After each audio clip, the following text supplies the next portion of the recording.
tend to wander when I'm up here, so if I'm out of camera shot or anything, just let me know. Okay. So I got it right. Old teacher habit, I don't like standing behind podiums unless I have to. Flags coming out, not Jay's bluebird. Yep. I saw a female in the mail and I was like, where'd he go?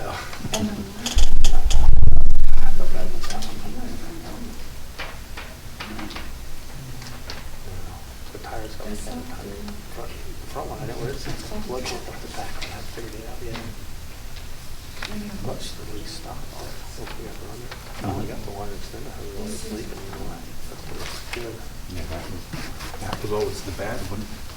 I got to figure out how to get the pins greased because some of them have zerks on and some of them don't. So I think I got to hold this the pin, clean them, and then relube it. But I can't like run it because lube them up is terrible for your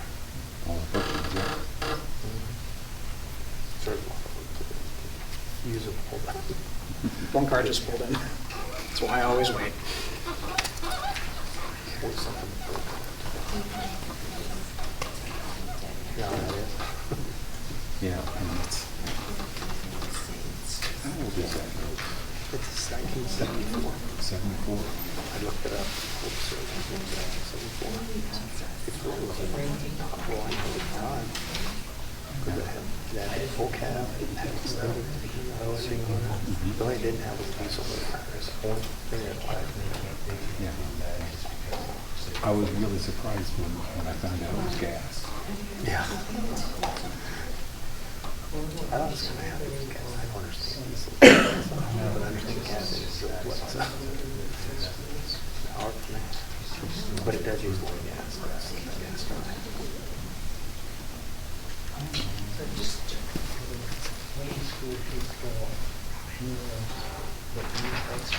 I don't want to be respectful of everybody's time, so I'll go ahead and get started. My name is Joe Begeny. I'm the mayor of Reynoldsburg. I hope all of you got letters, or at least somebody told you about this particular meeting to have a conversation.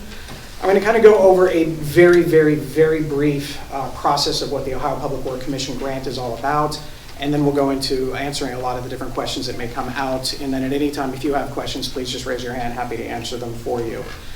So the Ohio Public Works Commission grant is basically, if you remember actually it was last November, the ballot initiative that was out, or in May, the issue 2, I think what it was. The state of Ohio puts aside X amount of dollars every single year to use for building projects for communities to improve roads and infrastructure. Reynoldsburg has been pretty successful with these grants. Main Street that you drove in on has actually helped pay for that, as well as what's going on at Wagner Road. And so we actually made this application about a year ago. We started looking into it around this time because you have to get a lot of information ahead of time to apply for that particular grant, and some very general things. We were awarded the grant just after Thanksgiving, in between that Thanksgiving and Christmas time, and then from there we went through the process of going through council and things of that nature to get it taken care of in a lot of ways, and of course there's people coming in just now. So the reason why you have these here, and most of you, if you have seen these before, these have been on council or township agendas, and I know that if any of you from the HOA association that I spoke with, those same things here. I have smaller versions here, or take-home versions, so if anybody would like one, feel free and raise your hand. I can talk and hand things out at the same time. Again, old teacher habits. Now, the way this works for the grant process is very, I don't want to call it simple. Did you need one? Thank you. Welcome. Did you want a copy of these? I already have one, thank you. Anybody else on this side? So when this is designed in engineering, the Ohio Public Works grant does not require the exact measurements of everything. What this is about is more or less an overlay. Did you need one in the back? Good. All right.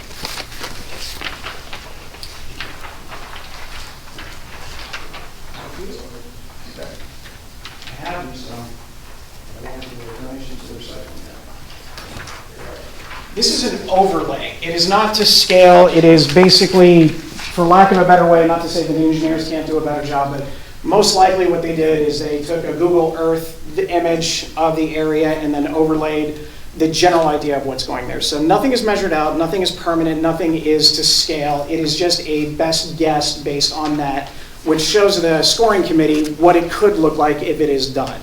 So what you should be, those of you that are on this area, you should have received another letter from EMH&T within the last week or so, give or take a couple of days, talking about surveys. That process is what's going to happen eventually, where they actually will get the very specific things using whatever the Licking County Auditor's Office has, property deeds, things like that, to make sure that they know where everyone's property is, what it looks like, what the right-of-way is, and then they will do it to scale at that point in time.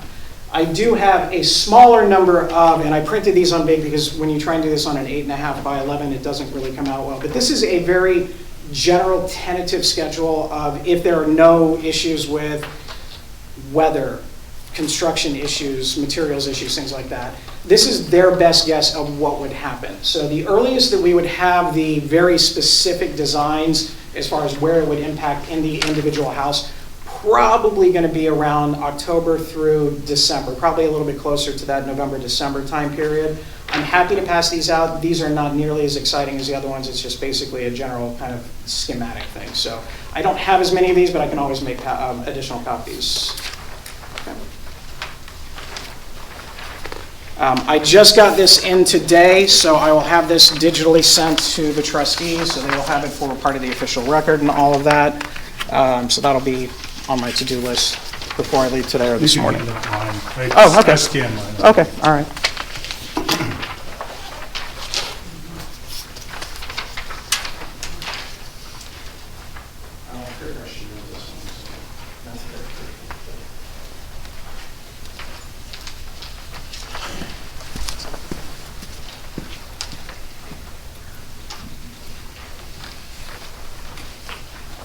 So from a purpose of what they're trying to accomplish right now, they do not have any, anybody else choose? So the actual engineering about what does or what does not happen has not even begun yet, because they're not going to start that until they actually have some of the actual measurements and things of that nature. So what I'm hopeful for tonight and over the course of the next X amount of weeks is to get feedback on what you would like to see.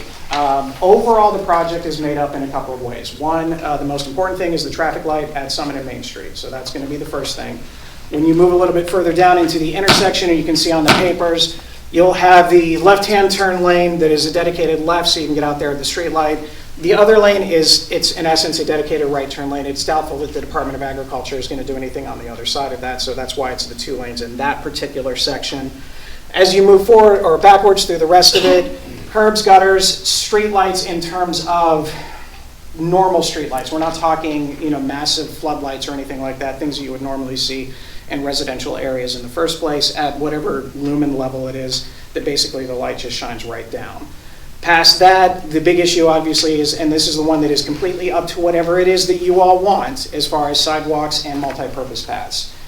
In the grant process, they encourage those types of things in these projects because of safety and pedestrian access issues. I'm going to tell you why. I'm a proponent of having these access issues in general. Outside of Reynoldsburg, on the other side of McNaughton Road, probably now about 7 years ago, there's an elementary school on that road for the city of Columbus. And a young girl was walking in the morning to go to school. It was dark out. She was hit and killed by a car. That incident specifically is why we're doing a lot of what we're doing on Wagner Road, which is the same thing, multi-purpose paths, sidewalks on either side of the road to help for pedestrian access. Does it eliminate all chances of an accident happening? No. Does it reduce it significantly? Yes. So that's why those two particular things are there. Now in the design stage, we knew that those of you that live on the, and I always get this wrong, so those of you that live on the east side of it, there is most likely less right-of-way room, meaning room that is already open for whether it's jurisdiction of Etna Township or Reynoldsburg. There is less likely to have as much room there. How much less, I won't know until the engineering comes in. There's no reason why the multi-purpose path was put on one side versus another side. That's just, I think, an easy click for the engineers that they just put it on there, so it's not written in stone that it has to be a multi-purpose path on one side versus a sidewalk on the other. Doesn't really matter. So ultimately what it comes down to is, based on the feedback of everybody here, the idea would be that if you want to have one or both on either side of the road, it's completely up to you. We'll take that into consideration. I would advocate that at least that there would be one option in there just to make sure that there's a connection from wherever it begins off by the elementary schools moving all the way down, just because of pedestrian access, so people can ride their bikes or walk or whatever the case may be. We do know that as you get to the intersection at Summit and Main Street, when you make a right into what is known as the Eastwood area, that area up in the front is predominantly going to be commercial-based, restaurant, retail, things of that nature. So the ultimate idea is that if you wanted to walk, you would have an opportunity and a pathway to get to that particular location at some point in time. Again, this is completely up to you. I know Trustee Evans has some information sheets up there, so based on what that happens, we'll go from there. I'm not going to eminent domain anything, whether it's in any jurisdiction. That's not why I'm here. My most important thing is the street light because of the traffic issues and the safety issues for that particular thing, as well as widening the road just to alleviate as much traffic as possible in that particular area. Everything else outside of the curbs and gutters are kind of up to you guys. Curbs and gutters are good things because it helps with manage the water flow. So I have no idea if any of you have had any issues with flooding or water getting in your area. That's good. If you haven't, I'm happy about that. Reynoldsburg has had a number of those things, so I want to make sure that we take care of these issues ahead of time as opposed to waiting X amount of years after the fact. So that is a very general idea of what's going on. I don't have any other specific things to do other than, again, tell you that we'll have the more specific ideas of what's the property issues are going to be later on. A couple of questions that have come up in the past is, one, if we come into your area, and I'm just making this up, let's say you have a mailbox and you have something in front of it, landscaping of some sort or a little fencing or something like that, anything that would be removed to put in this place, particular thing, gets put back at our cost, not yours, at like or better, which means that let's say you have a small decorative fence or something like that, you're going to have to sign off on whatever fence goes back in its place. If you have underground sprinkler systems or anything else like that, you're going to have the idea to make sure that that's signed off on before anything gets put in. Same thing with plants. I don't think there's a lot of trees that are in the right of way based on what I remember, but if there is, anything that would get taken down would automatically get put back up, again, at our cost, and there's a warranty on that throughout the entire thing. All of that stuff would be signed off on individual meetings with you as we kind of go through. So what we'll probably do the next time is around December-ish, then we have it. We'll probably have another town hall like this here, or we can do it in Etna, have everybody come in and take a look at it, and then at that point in time, we can schedule individual meetings with people about their specific piece. It's too hard to have if everybody's here to answer everybody's individual piece of property questions. It's just easier the other way to do so. The other thing we'll do is, depending on the house, we can either stake it with a property pin, so you'll actually know like where the back of the curb would actually go all the way through, or it'll be spray paint depending on which season or what's easier. If it's too cold out and we get an early winter, they're not going to put a pin in, they'll just do some spray paint so you can actually see it. It's one thing looking at it on this, it's another thing looking at it in a diagram. It's a lot easier if you can walk out to your front yard and then see actually where stuff goes. So that's the way we've kind of done it here in Reynoldsburg the last couple of years. Any questions about anything so far? Yes? So, question, I have myriad of questions, to be honest. At what point did you decide that you were going to use that part of Summit Road without even asking us at the beginning if we wanted it? Our kids can't go to the school down the street. Why do we want the sidewalks on our street from Main Street all the way up there when it really doesn't have anything to do with it? I did attempt to reach out to the trustees in August of last year before our application was submitted, and I'm not going to get into the discussions about how that happened or why it didn't happen. That's not for this meeting. You guys can have a discussion about that on your own time. As far as the rest of it, no, it's not a question of wanting to do something. I wanted to have a public meeting much earlier than this. By the time that everything was passed and it started to come about, I don't have a lot to tell you other than these pictures. If I had an actual property description and sit there and say where it would actually be, that would be a lot easier. The standard rule is for us in Reynoldsburg is just trying to find a way to make those connectivity issues there. Again, if you don't want either of those two particular things, I have no issues with that. I'm just trying to think ahead about what it is that we have to do within Reynoldsburg. We have a where the sidewalk ends program here, so when the sidewalk does end because of development issues that have gone on in the past and there's no sidewalks and people want them, it is a lot more difficult for us to go in after the fact to put them in than as we're out there from a cost-effective point. Okay. That being said, if you don't want them, no issues. All right. Other question is, one of the other questions is, when MI Homes and all the other developers were developing this, and even in the apartment complex that you put it Main Street, Mhm. there is a road that has access in ingress and egress on both sides. Okay. Okay, that ingress and egress, if you go through that apartment complex, connects to the next home development Yeah. right there. Why couldn't you have just taken that and put it all the way back to where the road ends in front of the high school where the other development is and the other development that's going in, which you'd still have a chance to have them put the road in. Oh, Why- they're paying for their portions of the road, so make no mistake. So the MI development, what they do is they put the money in an escrow account, so they're responsible for the frontage of their particular area. So that's something that they have to do, they know it. Same for the America Homes piece that's a little bit further down the road. That was in their original design to make sure that if we ever did widen the road, that would be something. So they have money in account, so they are paying for all of that So particular they can stuff. put the road in instead of screwing up ours. No, I mean, the road's going to go in. I don't know what you mean when you're trying to say, could you point specifically? 'Cause What it is they developed that whole development, why couldn't they have just put in a main road down? Down, one put road down that place. and- into the development Because that's instead of using Reynoldsburg. instead of using our road? Because Summit Road is one of the main it's a main thoroughfare I just as know, but much they as could it. have put it in. They could've have, I mean, they have designed it in. pathways just like any other residential neighborhood that'll go through. That's part of what the boulevard system was done. So if you're going through the AMH development going through, it goes into the area by the apartments and the senior living, and then into that area where the commercial space would be with the big loop. That is a pattern that is there. That is an option for people to do so. In your submitting of the grant though, you actually had all these plans done, so you were assuming that the money was gonna get paid for, because Reynoldsburg doesn't have anything in this. I know Oh, that the no, TIFs are paid by, are taken out of what the developers had, and they're gonna get those back eventually. So, This is all the actually, money the that TIF they money is put out- going into this road project. I don't know what you've been told about TIFs, but the TIF money that's generated from this particular project, it can only be used for this specific project, for the public infrastructure. So Okay. it's not something that, it doesn't reduce the cost of the developer's aspect of things beyond reimbursing for public right-of-way roads. So when we go in and assume the roads, they have to be done to a specific standard. So that's the only thing for the TIF Okay, aspect. I know, oh, never mind, I'm not gonna argue about it,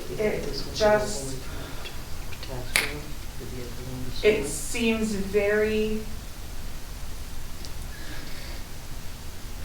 underhanded how this was all brought about, because most of us have lived there for a long time. I know we've lived there over 15 years. Never once have we, I mean, Reynoldsburg school buses have taken down our mailbox twice. You know, we didn't ask for the school to be built down there. My kids wait for the bus. I don't want why would they wait on sidewalks and they can't even go down? I just don't understand why this is all such a big issue when we didn't know anything about it, and we're supposed to be protected by our governments, and we're not. Well, I disagree that this is underhanded, but I get why you say that based on the conversations that I've heard in the Etna Township meeting before. This was designed specifically, it was promoted, there were public meeting notices posted all the way throughout, all the way across. It is, a majority of the area is in Reynoldsburg city limits, so that is why that particular thing is there. The pathways and the sidewalks and that, I get those concerns. And like I said, that's why none of this is written in stone. So if that isn't ultimately the case that everybody decides they don't want to have that, that's fine. I have no issues with that. The primary focus is, what was it, 15 years ago when Summit in that area was built, Etna Township, not these trustees, but previous Etna Township representatives didn't want the stoplight there. And because of that, now we're looking at, I want to say the statistics are about 1,400 calls for service for RPD or the Licking County Sheriff's Office because of accidents, and 170 accidents since 2022.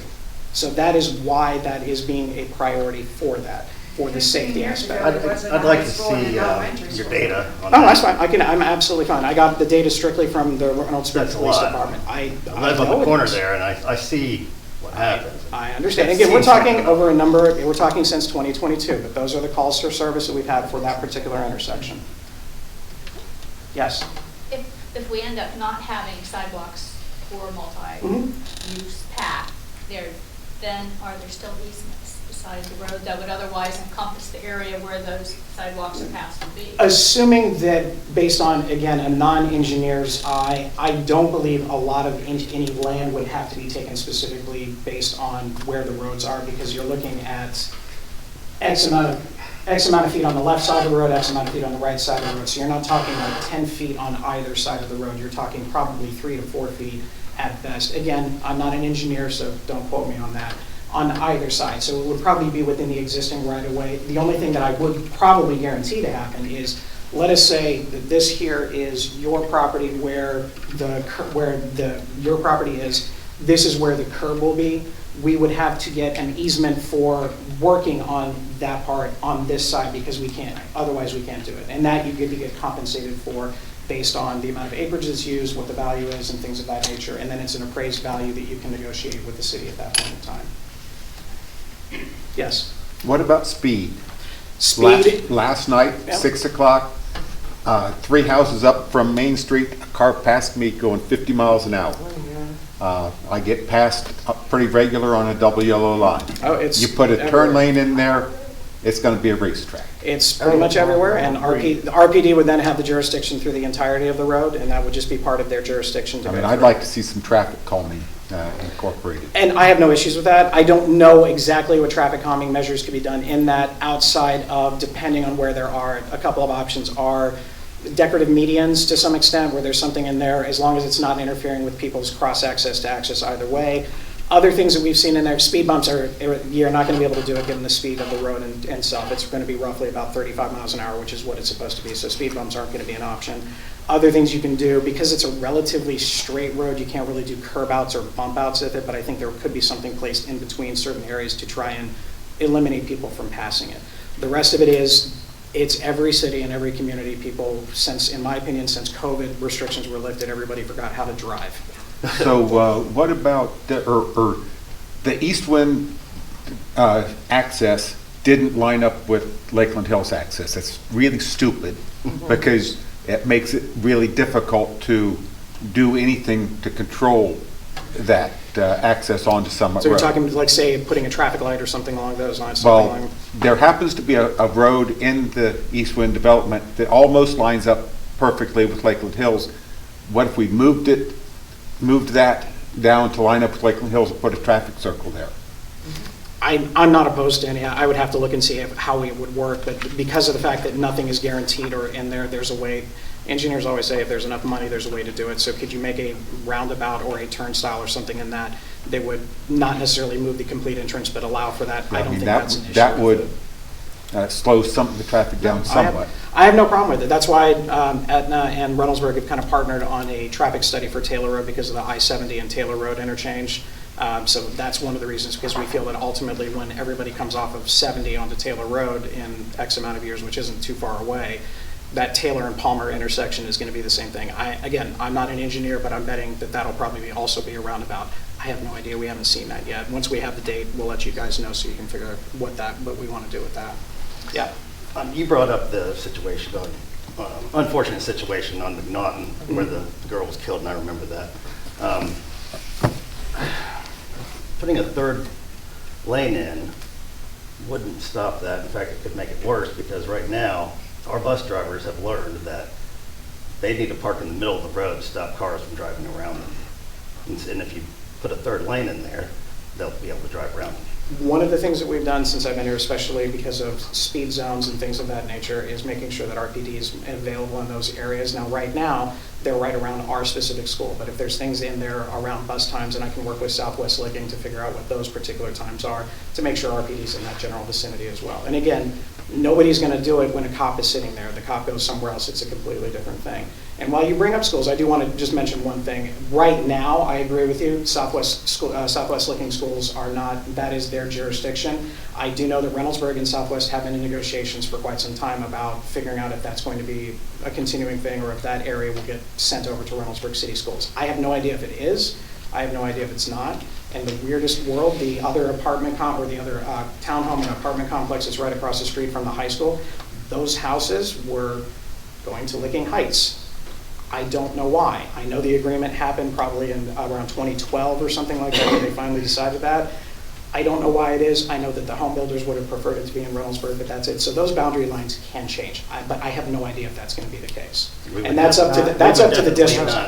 That is not up to me. No, I'm just saying, that is not up to me. I have no say in whether or If not that the happens, district. I'll be taking your job, because I'll be running for mayor. I don't have any control over that. That's an agreement If between you the two turn me school into districts. Reynoldsburg, I am going to come at you for your job.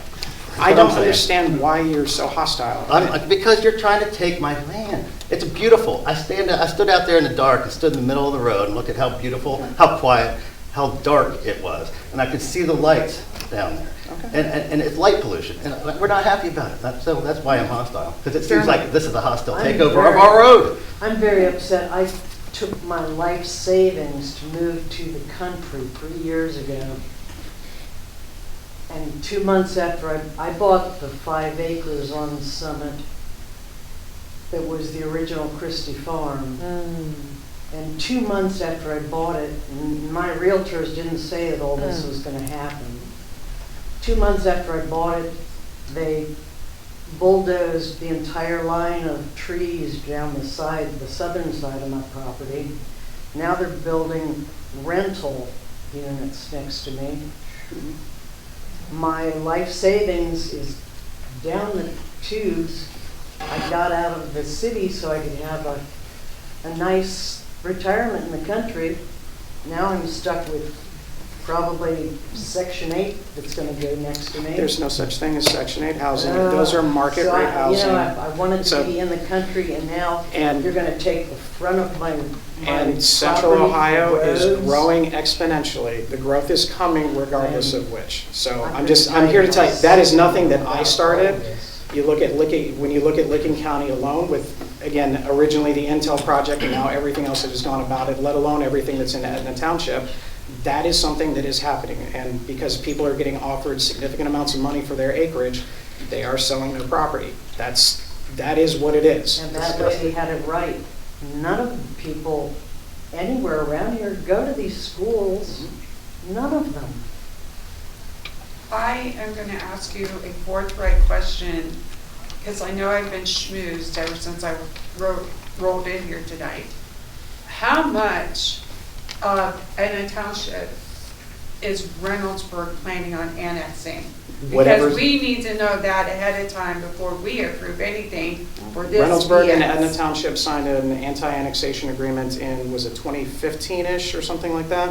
2015, so the general rule of thumb, and this is very general, anything east of Summit Road that wasn't already in the city, which includes where Summit High School and the land south of that, anything east of Summit High School is not eligible for annexation. Anything west of it is, with exceptions of some of the pockets of housing, mostly Palmer side over on the other side. Okay.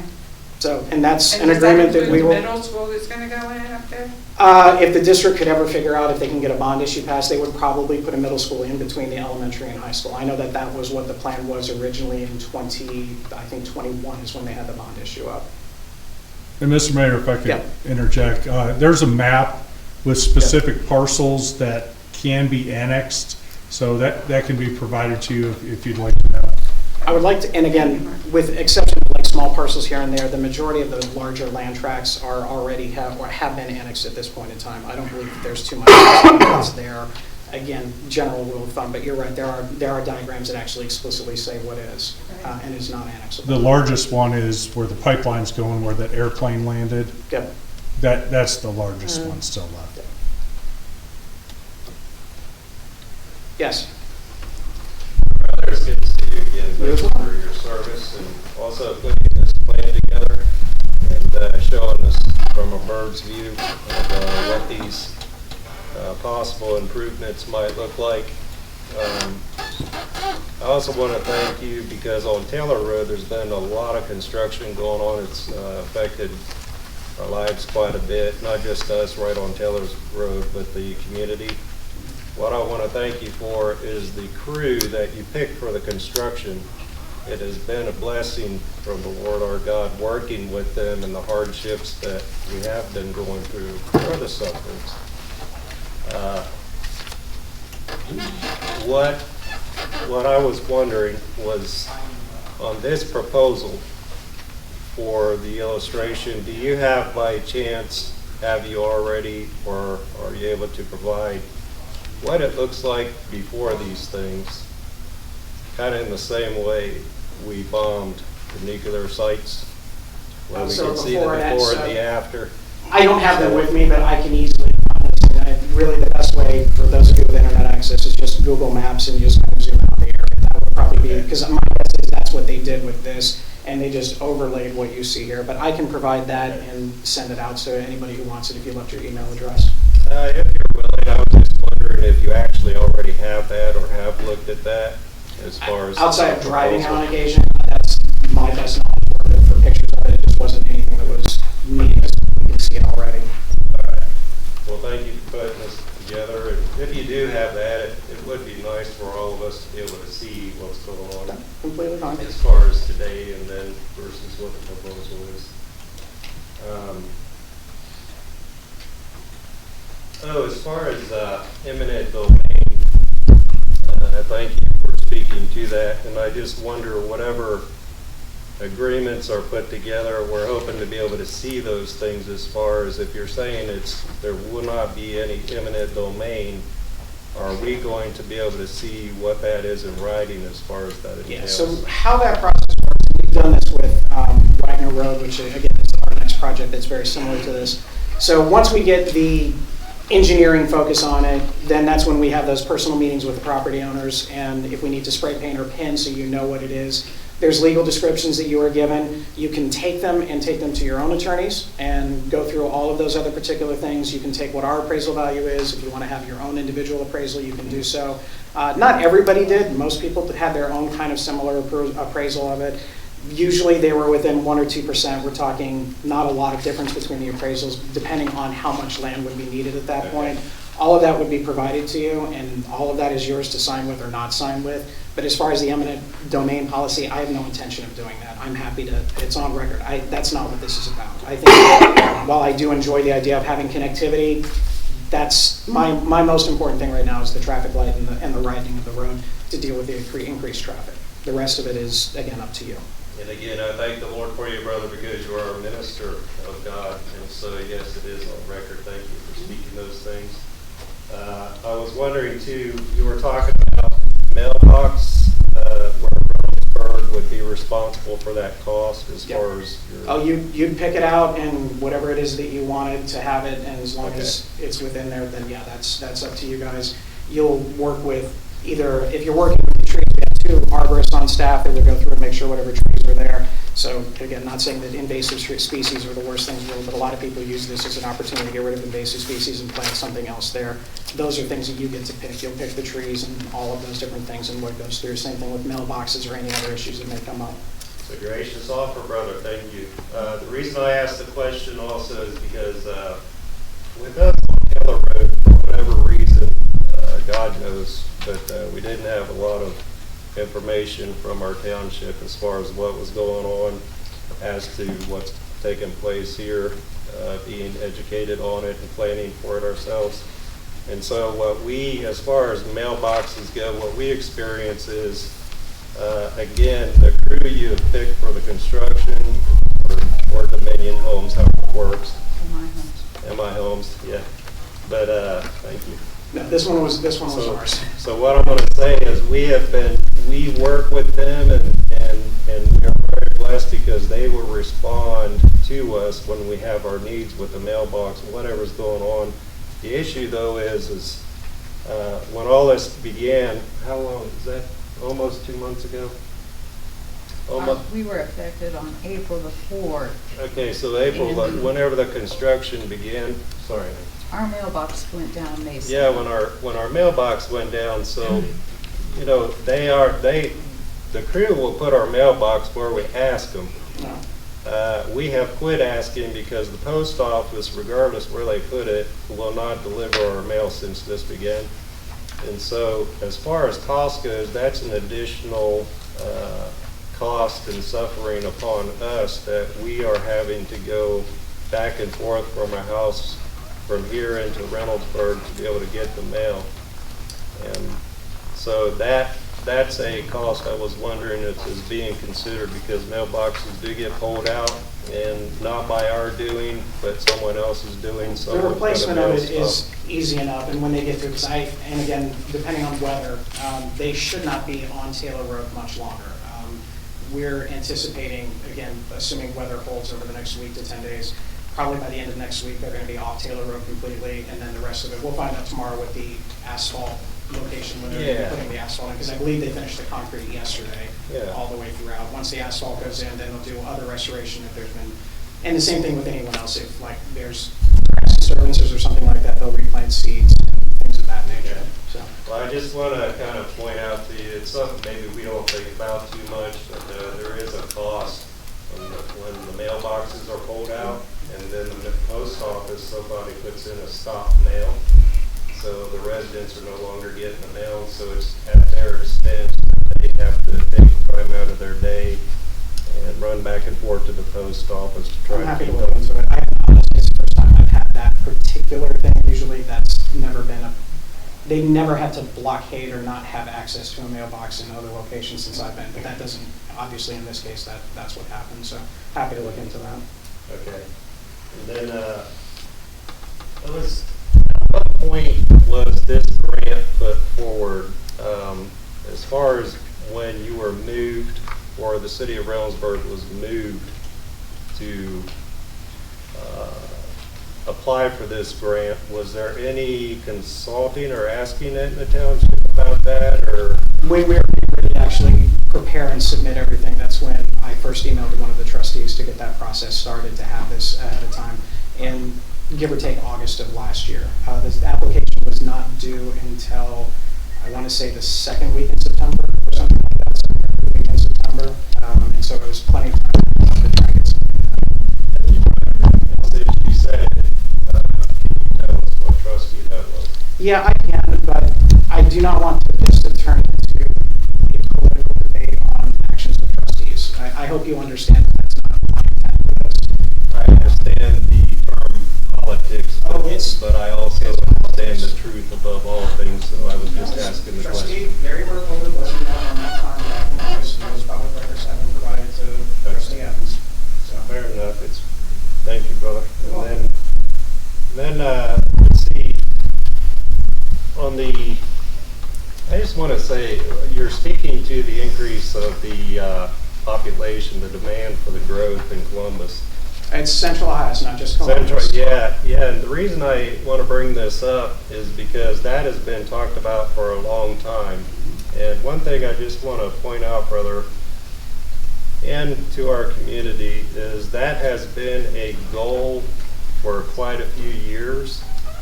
And to my knowledge of things, by the grace of God, and many others know this too, but this has to do with the United Nations Compact for Sustained Migration.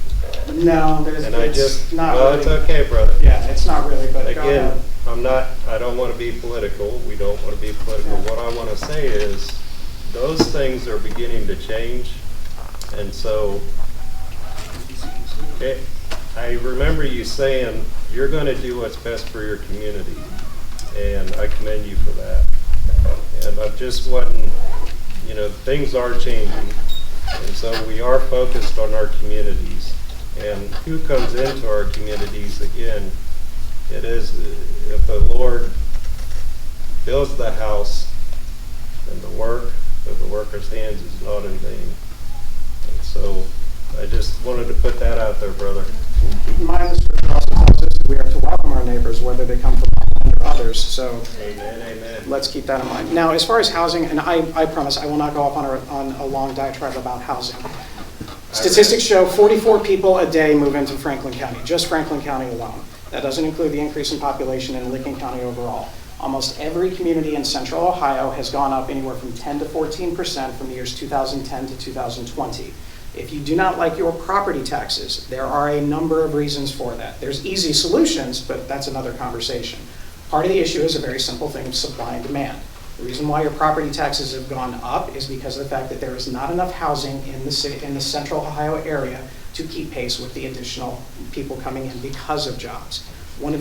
You can shake your head all you want, and I get that. But it doesn't change the fact that Central Ohio has gotten multiple businesses coming in, whether it's Honda with electric cars, Andrill and Obet's, obviously Intel and the subsidiary businesses around there, the logistics aspects of everything here in Central Ohio. All of those things were there, and all of those things started long before I got into office. As a matter of fact, most of the construction and abatements and things of that nature that were in place were put in long before any of the trustees that are currently there were placed on. That was Etna Township's doing, what, 2005 to 2018-ish, 17-ish, give or take, when those processes were there. And the reason why is because jobs drive the economy. Jobs were there, whether they're jobs at a logistics center, whether they're jobs at Amazon, whether they're jobs at Facebook or anything else, are all there. And those people need somewhere to live. The Central Ohio region puts out about, up until last year, about 12,000 units of housing a year. We need to have 18,000 units a year, and that was 2 years ago. Now they've upped it because of the amount of population growth to about 22,000 units just to maintain what they call an equilibrium price. So the idea would be, if you remember right after COVID, there's a lot of home sales, and everybody, and I don't know if it was affecting you as much as it was in Reynoldsburg, you would put your list price out, and I'm just making up a number, $280,000. And then you'd sell the house for $50,000 to $70,000 over market value because the housing demand was that great. It has settled down somewhat, but those property values have gone up because not enough new housing as a region has been put in. Now, I'll grant you, Reynoldsburg has put a lot of housing in, and I make no apologies for that. That's part of the process with it. Every other community needs to think about how they want to address it. I know you guys have a comprehensive master plan that you're working on to kind of address those issues and where future housing is. I know it's out there, I just don't know where the status is. But those are things that are there. The reason why your property taxes go up and the reason why your rents go up is because there's a demand for it. People have a choice to go through. So you want to look at the America Homes place that you talked about. The rent that is starting there for either the top or middle grade is anywhere from $2,400 to $2,600 per month for rent. And they have a waiting list. That is when I talk about the demand for housing, that's what I'm referring to. The Wilcox community that's on the single-story ranch homes, those are $2,200+ a month for rent. $1,700. Look on their website. When I was there, and if they've lowered it since the last time I was there, that's fine. But I know that when you put in there, that's what they were quoting everything. So even if it's $1,700, I'm going to assume that, and again, I don't know, most of our mortgages are probably not $1,700 a month. I think we're getting a little off base on with tips. Well, I just brought up the housing aspect. And I understand. I'm done, I promise. If Yeah. you want to talk about housing after this, please, I'm happy to. I apologize. No, that's all right. I mean, information is great to get to everybody in discussion, but one of the things I've heard a concern about, and it relates to the Taylor Road project, kind of coming over to the Summit Road, is some of the residents on Taylor Road lost access to their drives and their property to be able to get in or get out for days. It's not been 4 days. There are times where there have been issues. So what happened, let's say, May-ish, I want to say, and you can correct me if I'm wrong, when we had that really bad stretch of multiple days of rain back and forth, project had been moving along, but the substructure underneath Taylor Road, which was built many years ago, basically we found out that here's the asphalt layer and then everything else that was underneath was washed out because it was not constructed the right way, in my opinion. That was done before I got here. That's why we're putting in the concrete and the compacting so that type of issue doesn't happen again. But I grant you, for that particular point in time, it was that or But I think sinkholes. some of it was a little bit further down, and it was when they were putting in the curbs, and they just didn't have plates, they didn't have, and I think that's something that, number one, just for their being able to get in and out, but emergency services, getting back to them and that is one of the concerns I've heard of. Would that happen on this? So two things that would help to address that specifically for this project or whatever, there is, and again, everybody can communicate in whichever way they want to. Some people will pick up the phone and call, some people prefer email, a lot of people prefer Facebook and social media. Send a message to the city, send a message to whoever the contractor is, and they will address that issue. Now, if they're working literally and pouring the apron for a driveway or something like that, obviously there's only so much they can do until that solidifies enough to put a plate on there. But usually with those types of things, we can get something access granted. If they're going to go into that, if they're right in the middle of your driveway, you'll know ahead of time to make sure you make arrangements for it. And then afterwards, they'll put things there. And if they're not, that's when you absolutely should make sure you reach out to not only the construction crew, because I think most of them know you and some of the residents are on there. So if they talk to them there or specifically talk to the city, that's fine as well. And I agree what you're saying. I totally do. Construction is construction. The project is the project. It has to go forward. People are working really hard to be able to get that project done. I agree with you. But it was a 6-week project. It's turned into, from Slightly affecting longer than me 6 April weeks. 4th, we're almost to July. It probably won't be done for another couple weeks. We won't be made whole for probably another month. But what you have to understand is he said, well, you have access to your driveway. Well, I'm not used to making an appointment with somebody at 6:30 in the morning to say, I'm gonna be leaving at 2 and I'm gonna be returning at 3. I'm not used to that. No, I grant you. And I'm not used to not having my driveway overnight. I'm not used to having someone tell me I have to drive through a little slip and up over the hill. that's, and What again, I'm trying had you to say agreed- is I'm not used to that. Mhm.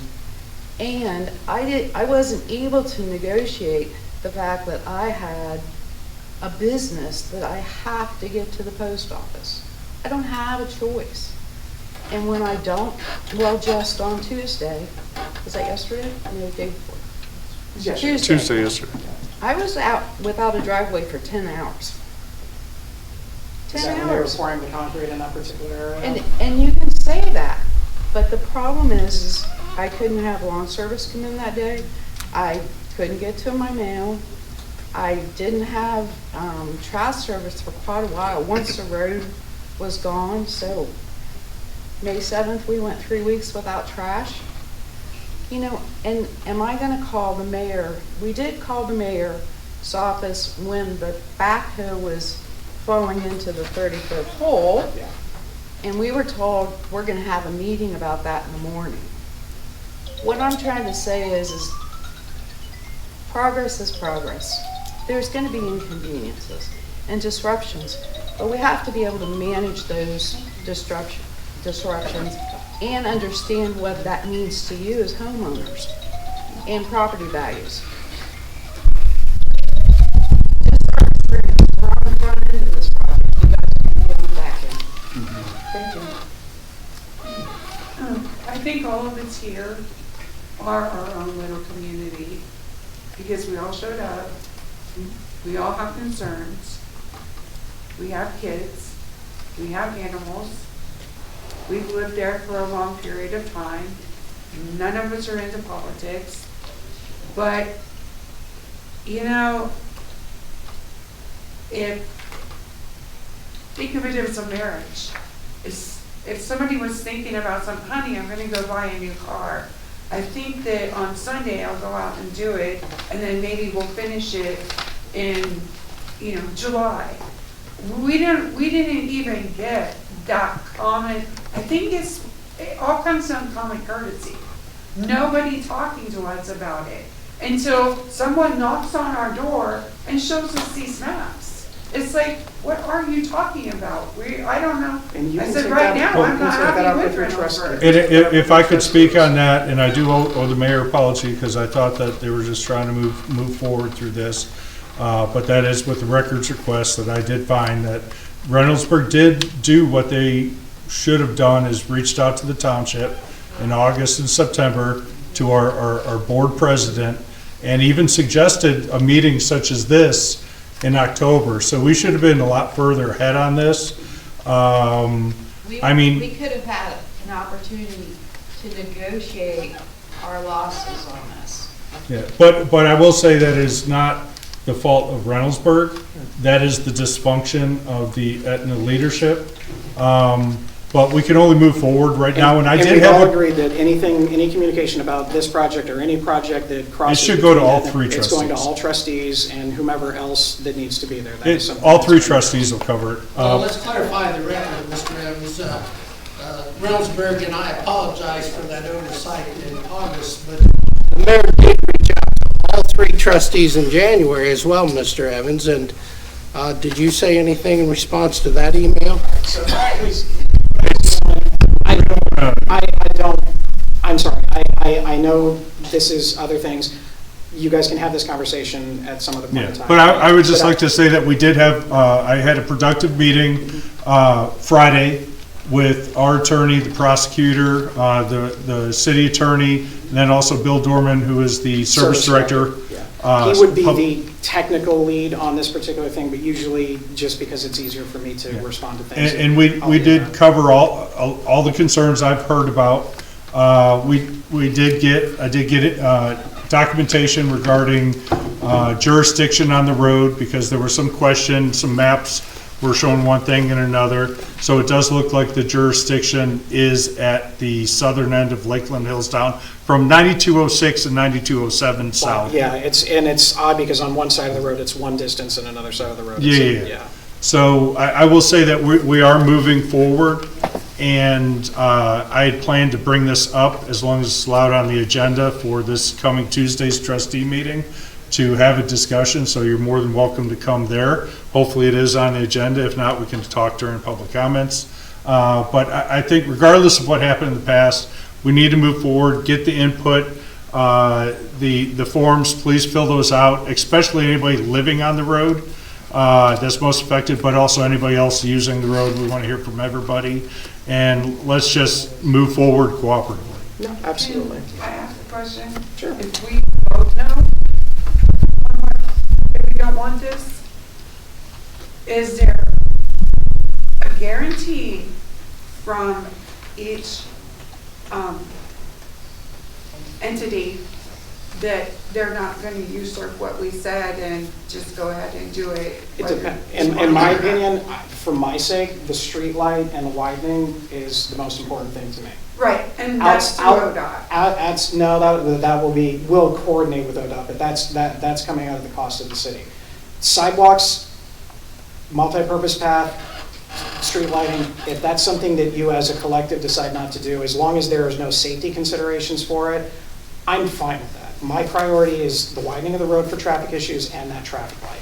Okay. Outside of that, it's your guys' request. The only thing I say is just please think that forward on this, because if school district boundary lines that I have nothing to do with, and I'm against that proposal myself, if that happens, that's a different conversation piece. But my priority is the street light number one, the widening number two, everything else is completely up to you. Obviously, the rest of it, if we're infringing on property, and we'll make sure that it's compensation on all that type of thing. Yes? I want to talk about the project, not politics. Oh, you're fine. Yeah. Not right now, because I think we've had a lot. Are you completely 100% for 3 lanes all the way down? Yeah, because once you get into the traffic management system, if you start narrowing down. Now, I'm open to the idea of. I think a turn lane every so often. How much time do you spend on Summit Road? I live on Kingsley, so I use it. How much time do you spend on Summit? Probably at least once every other day. I will tell you precisely what's going to happen if you put that third lane in. It'll probably be the same thing that happens on Rose Hill and Lancaster. Well, it's going to be drag racing, and it's going to be people passing each other constantly. It's going to make it more dangerous than it is now. And I'm happy that if we can find certain concerned about sections that. to I'm not put in trying the to meeting. point No, I know. We've talked about it. We can't do it on Lancaster and Rose it's so Hill. bad. They drive so bad. Yeah. And I mean, you could make the speed limit whatever you want. It's not, I understand, believe me, I get the complaints. The curbs, in particular, I'm opposed for. I cannot speak for the rest of my neighbors. It would great. So we own a business. We get deliveries, quite a bit. Even this project is going to affect how some deliveries we get. If you need to have a wider apron approach or something like that's where we would have a conversation. I'm not 100% sure. Some come back into our driveway now. Some we just have pulled on the side of the road in our yard. But I mean, we're talking about a semi. I'm concerned with that. Our drainage is actually very nice. I'm very pleased with our drainage. I'm happy. That's usually not the case with No, most I things. get it. No, we're blessed. Yeah. Like, we're blessed with the way the water goes. But also, we utilize a lot more driving in and out unconventionally of our yard at times. It's like towing a camper. There is no other way. And that's one of those things. Now, that a we lot would of have. that's going to hinder that. I mean, When we have those personal, let's assume that you're in practice okay with things. That's when we have our one-on-one meetings with it, where if your drive aisle is this wide and you want it this wide because it's more beneficial more to you than or something. standard. Yeah, I'm not opposed to that. Right, I mean, I wanted to talk, you asked us to talk about the project, so the project's what I want to talk about. I do think we need a sidewalk or a path, one or other, not both. I think it's asking way too much of our properties, and I think at the end of the day, that's what everybody's feeling really kind of upset about. What, I'm not saying it is, but what it feels like is another municipality coming into our township and said, you're gonna do this. It's what it, I'm not saying it's what it is, it's what it feels like, and what it ends up feeling like at the end of the day is that somebody else is demanding. We pay with our property for someone else's project. I'm not saying it is, but I think that's how it feels. Yeah, And so we're like, oh, you want way too much from it. I mean, honestly, a bike path going into Route 40 seems a little careless, dangerous.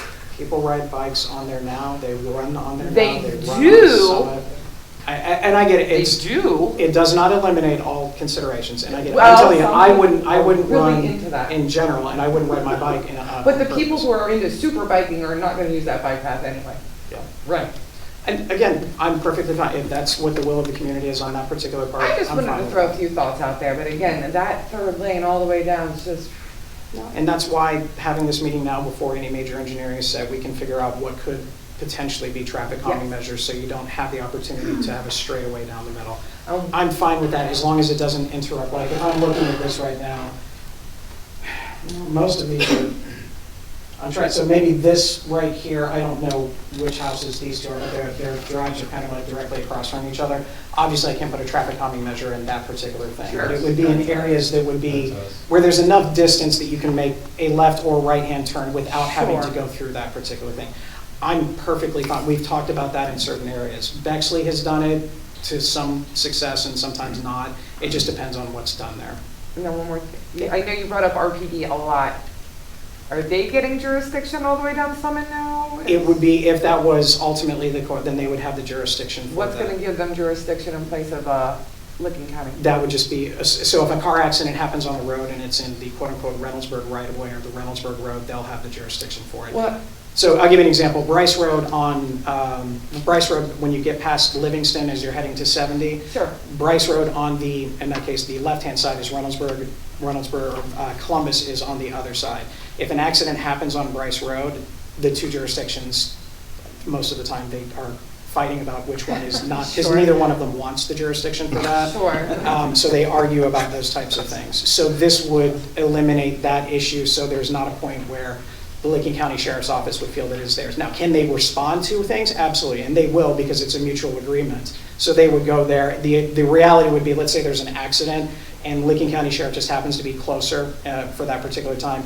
They will do whatever administering at that point in time of what goes on, and then RPD would come up and do the paperwork, because it would be technically in our jurisdiction, pending if it's in the intersection or something along those lines outside of that realm.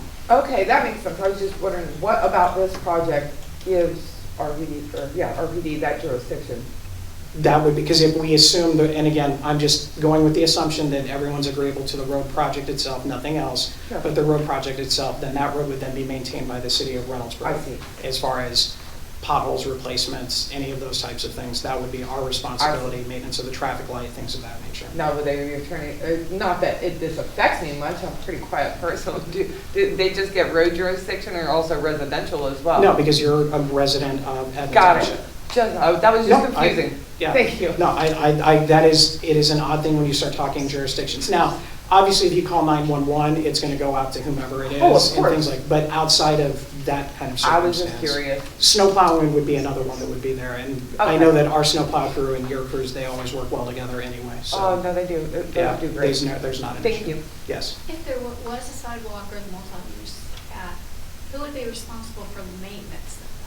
The multi-purpose path would be on the city. The sidewalks would typically denote to the residents, but sidewalks have a lifespan of about 20 years, give or take, so. And what about liability? Liability is this, would be the same, it would be on the property owner Okay. for that. I don't know about the multi-purpose path. Right, I just honestly. Why would a multi-purpose path be different from a sidewalk from a standpoint of liability or maintenance? They have harder ground to fall on, would be my only guess. Because if you fall on from a multi-purpose path, it's a less hard substance. But again, I'm not an attorney. Yeah. Oh, I'm sorry. And so snow removal on a sidewalk. Snow removal on a sidewalk, this is where you, if you ask a lawyer, they're gonna tell you it depends, so I will. I am a lawyer. Yeah, so that's the idea. So as a good neighbor, should you be shoveling your sidewalks? Yes, I do, other neighbors do, things like that. From a liability standpoint, there's issues that if there's ice there and you shovel and ice is there and somebody falls, how that particular thing plays. So there are, ask 10 different lawyers, they're gonna give you 10 different answers. I do it just because it's, when people are walking, I just wanna make sure they have a place to walk. Because I was thinking as far as part of that, for the Lakeland Hills development, the frontage along our park area, if there were a sidewalk or multi-use path there, it's not a resident, it's owned by the HOA, which means it's split up 35 ways. But that's why I'm thinking liability from the standpoint of That's shoveling. outside my realm of expertise, but I'll ask my city attorney about how that would play out for both versions of everything. Got a question on the sidewalk and multipath. It appears that there's a grass strip between maybe a couple feet of the road. Has there been any consideration, since it seems like a lot of people are concerned about the extent it goes into maybe their property, of putting against the road? I know our Pike Street project and a few other roads in this area have the sidewalk adjacent to the road. I know it's probably preferable safety-wise to have that separation. And it also Has there been depends on- any consideration of doing We that? can, the only thing that I don't know enough about is what utilities are under those particular areas. So obviously, if there's electric lines, gas lines that are underneath that particular, we're not gonna put a sidewalk on it, because if something happens, we have to tear it up. So outside of that particular issue, as long as there's no utility infractions or something like that, you can have the area in between the curb and the sidewalk this big, that's gonna be up to the individuals. I mean, from an aesthetic standpoint, it would be nice if everything was uniform all the way down, but in general, that would be the idea. It's just something I thought about, that Yeah. if there is some desire. Yeah, and that's, again, that's why I want to do this. And I because just those know ideas- some houses are a lot closer to the road right now than others. You know, if it's 200 foot back, it really doesn't make a difference, but those closer Again, houses. when I first saw this the first time, I looked at it, and my initial thought was anybody on the east side of this would probably not have the amount of space needed. It would be a little bit too close. And again, that's with just an eyeball look, it's not within. So that's why, that would not surprise me if nothing ultimately ends up on that particular side. That's not saying that automatically it has to go to the other side. It just, from an eyeball test, it felt like that was a little cramped, even in the best of circumstances, because I don't know what the right-of-way looks like from that area. Yes. Hills has a lot of water standing in front of it right in that area, because of everything comes down to it. So with that water, you built it up by the school, which is their place that floods, I assume go to Taylor Road, correct? Yeah, Yeah.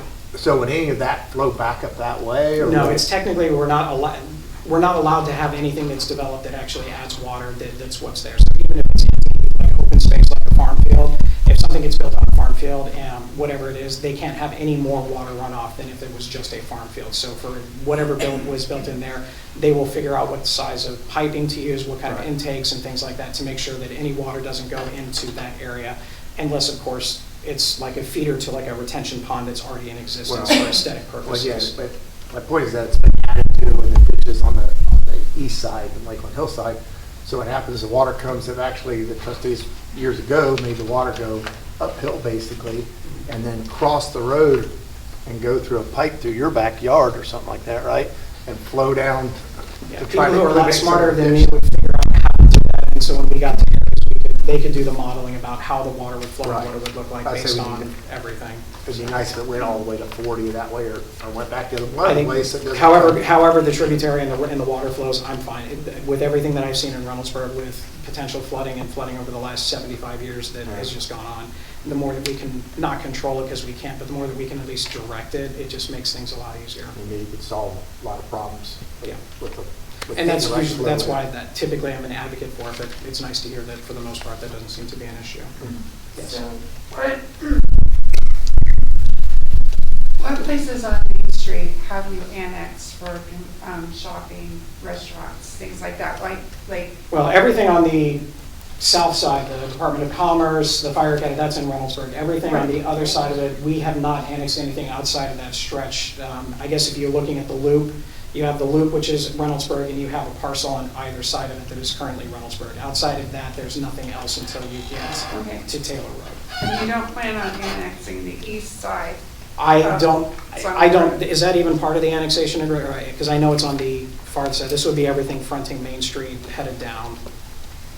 On the north side, I believe, everything, their residence on Summit is not included in No, it. yeah, you guys would never be, I believe the Ever. businesses and that on the north side going to Taylor are included in it. But If- the only developer land is that farm. yeah, the only thing that would, and this gets into the development aspect of it, the reality of the situation is, if anybody wants to look at those pieces of property and buy them and then annex them into the city, there's certain requirements that would have to be there. One, obviously, you have to have water, you have to have sewer, power going into it, things like that. The rest of it is what happens based on market. No one's gonna build anything there if it's not gonna be a profitable endeavor. The only thing that I can say is, as of right now, and this is an ODOT project, not my project, the Taylor Road and 70 interchange is on track. They've gotten their money for their right-of-way acquisition, so that stuff is happening. So that is going forward with it. They're gonna apply, they've got their grant that they submitted, they'll find out just after the first of the year. My understanding, based on the best knowledge that I have, is they're gonna be doing utility relocation starting sometime the second half of 2026, and then the construction for that will happen thereafter, 27, depending on the weather. They have not identified that specifically, but all you have to do is look at other intersections. You look at 310, you look at 256, and what that was versus what it could be. It is going to change and make things much more attractive. So the Sheets location was one of the reasons why Sheets wanted to go to that specific location, is because they knew that people coming off of Taylor Road from 70, that they're going to want that access. So can I guarantee it? No. Has anybody called us recently about it? No. The last time we had a conversation with somebody on that particular part, I think was about 2 years ago, and it just depends. It depends on who wants to buy what. But real estate is getting more expensive. You're looking at acreage costs that are pretty significant now. Because the only reason I asked is because I noticed there's a lot of commercial for sale signs up. If it's in that area, that's the most portion of the entire intent of that is to have restaurants and retail shopping in that loop area that's there, because that way the residents from there all the way back. Because as you know, there aren't a lot of options for restaurants once you get outside of Reynoldsburg. You go to Reynoldsburg, and then I think you've got to get almost all, not to 310, but past the Etna Parkway, and I think they've got the little strip center there. What I found is, I always refer to them as nice things. People want nice things, whether it's restaurants or retail shopping, event space, things like that. That's what we're aiming for in those particular locations. Preferably a Roosters, because everybody wants a Rooster. That's just On every corner. I'm trying. Starbucks / Roosters. Yeah, Starbucks is a lot easier to get, but the Roosters, they just have a different business model. So, not that I don't want it. Yes. So I noticed that the Reynoldsburg portion of Summit Road, north of Refugee Road, isn't very well maintained. That is Pataskala. No, it's not. It's Reynoldsburg. It's okay. Until the Lions Club Park, it's Reynoldsburg. Okay. Then that's something that I don't doubt it. I can look at it, but no, those are things that'll have to be obviously fixed in that regard. I would like to partner with Pataskala is also part of that Taylor Road study for everything, so we're going to look at Taylor Road, but then it's Summit as well. I'd love to do it. I'd love Pataskala to do it. I just know that they have less financial means than most. Yeah, because up until you get to the Lions Club Park, south of that is the roads in Reynoldsburg. North of it, it's in Pataskala. No, that's easy enough. I know we're trying to get some work done with some road. I can never have enough money to repair every road in the city of Reynoldsburg, but that's something that I can easily take care of. All right. And So, anytime, yeah. So, what's the bottom line? Let's just pretend all the residents of Summer want this to happen. What's going to happen? Then the project dies, and no street light, no nothing. No widening of the road, nothing. If you don't want it, it doesn't happen. Okay. And the reality of the situation is, I think that would be a great mistake. Okay. Yeah. Thank you. Sorry. Thank you. Yeah, that was a good question. That's kind of what was running through my mind, because the community's trying to understand what's going on, and the township seems to us as the community sometimes trying to catch up with us when we're asking questions, either way. But in the bit of confusion there is with this coming upon us, is there an understanding from the township what it needs from these residents for all these on this road, is there an understanding what you need if, God willing, it should not move forward? What should the residents look forward to as far as if the majority say, no, we I will don't say want this is what this? you're going to expect. You're going to expect significant increase in traffic regardless of whether this project happens or doesn't. This And is the that more traffic question. you I'm get sorry, brother, without a it's traffic question light. For the township, and again, this is your meeting. No, So I'm fine, you you're, run it. no, by all means. No, but But, I can't speak for the board, but my idea is to get the input of all the residents, especially on Summit Road. That's why I created that questionnaire. Get all the input, bring it to the board, and be able to talk to everybody, say, is there a consensus in total and part to move forward? Is everybody fine with the road improvements, but kind of iffy on the sidewalks and lights? And to be able to move forward and work together with that. I think one of the things that I know I as a trustee need to deal with, and I'm not sure how the board will deal with it. There's, I believe, 16 homeowners, landowners, about 16, 17 on Summit lots and that. Some undeveloped, some mostly developed. If 16 want to move forward with the road and one doesn't, does that kill it, or are we applying majority rule? Or so that's the one thing I think, and it should be a discussion in the community, in the open. We shouldn't be afraid to tackle that kind of stuff. So I would hope that once everybody leaves here, fill out the forms, get it back to us. I'm going to share it with everybody. And even if you're in Lakeland Hills or use Summit, provide your input, more information, more thoughts, better, and especially if you have ideas. But I think from what I've been talking to, people think definitely the light needs to be addressed, and the road in some part, it's got Just, let's say the road specific. The road, there's some question about 3 or not, but if you have 3 to the north and you have 3 because you have a turn lane at the light, does it make sense to not do that in the middle? So there's a lot of things, but I, for one, am open to everybody's input, concerns, and I think we can deal with it, but we need to deal with it in an expeditious manner, not quickly just rush through it, but we can get that input, make a decision, go, say, okay, this is kind of what we're thinking, more input, and then move forward, whether yay or nay, in part or full. And if it's, all right, I'll gather the information. If I get the information in time specifically about liability between multi-purpose path sidewalk or options for, and again, they're going to be incredibly rough options for traffic calming measures in between what they could possibly be. I will try and bring that to next week's meeting and at least share it with public commentary at that point. If I get any design schematics, I'll send them to the trustees just so they have it in advance of it. Again, I understand your concerns. My concern specifically is the traffic light and the widening of the road, because I know what's going to happen with this area once all of this housing is put in, which I realize is on my watch, and I get that. You can be mad at me about that as you want. My concern is trying to do this after the fact, after everything is in, is one of the hardest things that you have to do in a municipality, because of the fact that now you have houses there and you're having to inconvenience them like what we've done there, where at this point in time this project could get through before most of that stuff is even close to being built, and then that way it's done and you don't have to realize it. Sidewalks, no sidewalks, your call. Curbs, I'm an advocate for curbs just because of water retention stuff, but that's something that we can talk about as well. Street lights, for the light pollution and things of that nature, I'm fine with that as long as there's not a present safety concern that is brought to my attention. I would assume as you get closer to the traffic light, there would probably have to be something, but I don't know for sure. Outside of that, that's it. That's all I would like to advocate for.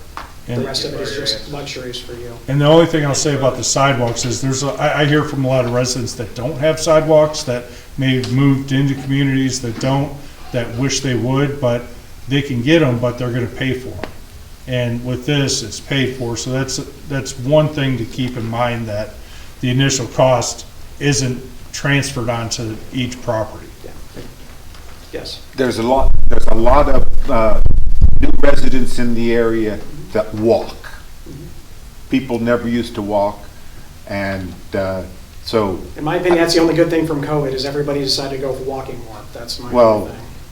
Yeah, and I mean, the immigrants Yeah. are big on it, but so I think we need some form of walkway, whether it be a sidewalk or a grass walkway beside the road, and because you can't get off of the road now because of steep ditches. You know, steep ditches right up there. So, you know, It's a safety, but again, I'm happy to. I'd love to be able to go for a walk, and I can't. I have to drive someplace to go for a walk. If you haven't taken the survey sheet, if you have not filled one out or taken one, I assume that, can they drop it off if they take it tonight and drop it off at the township? They can email it, drop it off, text me, my number's on, you just take a picture of it, text me, and I'll get it in there. So to make sure you everybody. pick one of those up. I will not send multiple emails on all things. I'll just send you emails with, like, if we're gonna do, like, if we get the engineering stuff back in later this year, I'll send that out there. We'll have it, I would assume this next time, I think just having it at Etna would make a lot more sense, and we can do it at that location. And any other pertinent information that comes up with it, I'll send it through the various email chains. I have just one more question. It's really kind of off topic, but so the way I look at Summit Road, there's multiple facets, right? The sewer line's coming, you guys, that way, and then the MI Homes project. And how many units is that project Both combined about 600 units. total, though? It's 3 phases. What's the final phase? Oh, it's multifamily. But how many units? It's about split 50-50. It's like 270 and then 330, give or take a couple. So 600? Yeah, it's a total of 600 units. And total 3 phases. Yes, Okay. And so you're talking 1,200 extra cars? approximately, give or Okay. take. And has that been, I'm a little bit behind because I was concentrating on Taylor Road, but I'm a little bit behind. Has that project been through city council yet? Already done, they're already starting construction, everything's already been passed. Everything's done on that. Yes. So there's no forbearance on that project and this road widening on Outside Summit? of that, it will create a lot of issues from traffic perspectives that we'll be getting calls about. But when I say we, whoever the trustees or whoever sits in my seat in the future, just because, again, once the genie's out of the bottle, it's hard to plug it back in. So there's construction with that project going on, so, and then widening the road kind of simultaneously? Yeah, because most of the construction for the housing development, like if you've seen, I'm sure you've seen the fencing around, fencing, what they call the silk fencing, and things like that. They're going to be starting their foundation and clearance stuff within the next couple of weeks if they've not already started at that point. They're not looking to have any houses go vertical this year. They're probably going to do all the underground stuff, the sewer and the water and things of that nature, and you'll probably see things go vertical next year. All of that stuff is going to be on site, so it's not going to be anything outside of everything. What I would like to do, because if this project does move forward, I would like that project to be done with the majority of the heavy machinery off, so that way we pave a brand-new road and then not have massive That's kind of machinery my going question. on it, ruining a new road that we just put in. That would be the only thing that would alter the timeline for it. But that's the way that they're projecting it at this point in time. Most of that stuff should be completely off by then, because they'll move these things pretty quick when they're up. Okay. I appreciate that, thanks. You're welcome. Yeah. Thanks again, brother. On our road, we just have that little small area. It's I'd say 4 of our neighbors, including the business, and, you know, there's progress too, so 5. But it is a small area on the road that was under construction, and now they're in the field, moving along pretty darn good. As far as this stretch goes, the scope of it, is there any reason why this could turn into such as like Wagner Road, where it's been going on for 1.5 or 2 years?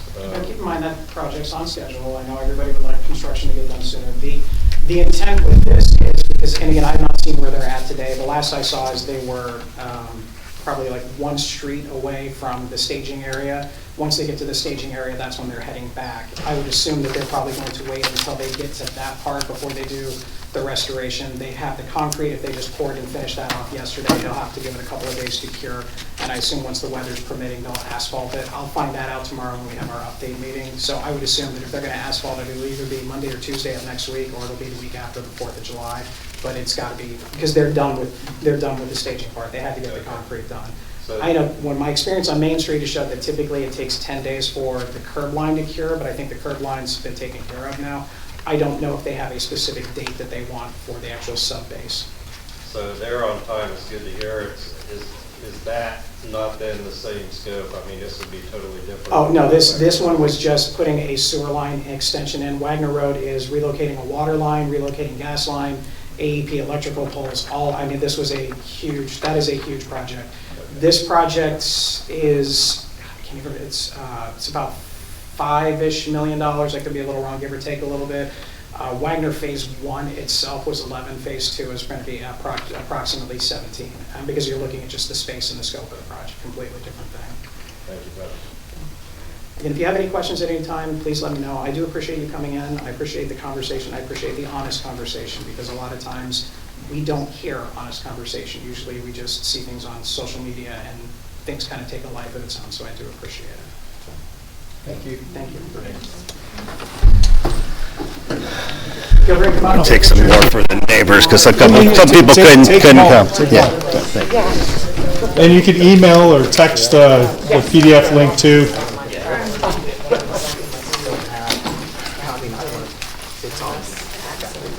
Have you seen our driveway? Yeah.